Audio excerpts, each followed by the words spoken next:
Bjarni Harðarson, fyrrverandi alþingismaður, segir það skjóta skökku við að mennirnir sem settu bankana á hliðina skuli enn ganga lausir í viðskiptalífinu fyrir atbeina stjórnmálamanna.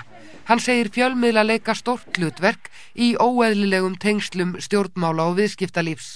Stjórnmálamenn fái mildari meðferð hjá fjölmiðlum auðmanna ef þeir séu meðfærilegir.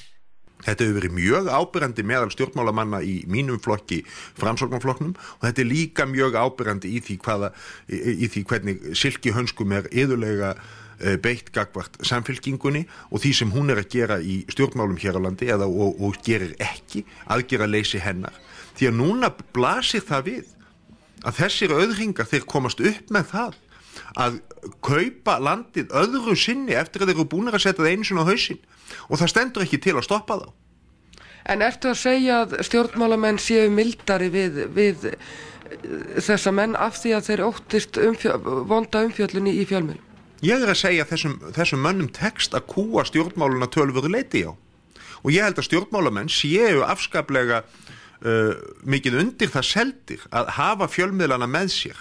Og þegar þeir finna að aðferðin til að hafa fjölmiðlana með sér að ganga ekki hart fram eða óvægilega gagnvart þessum auðhringum, þá eru því miður margir og jafnvel heilu flokkarnir eins og Samfylkingin sem gangast inn á slíka pólitík og það kannski það versta sem við höfum séð í spillingu nokkuð tíman hér á landi.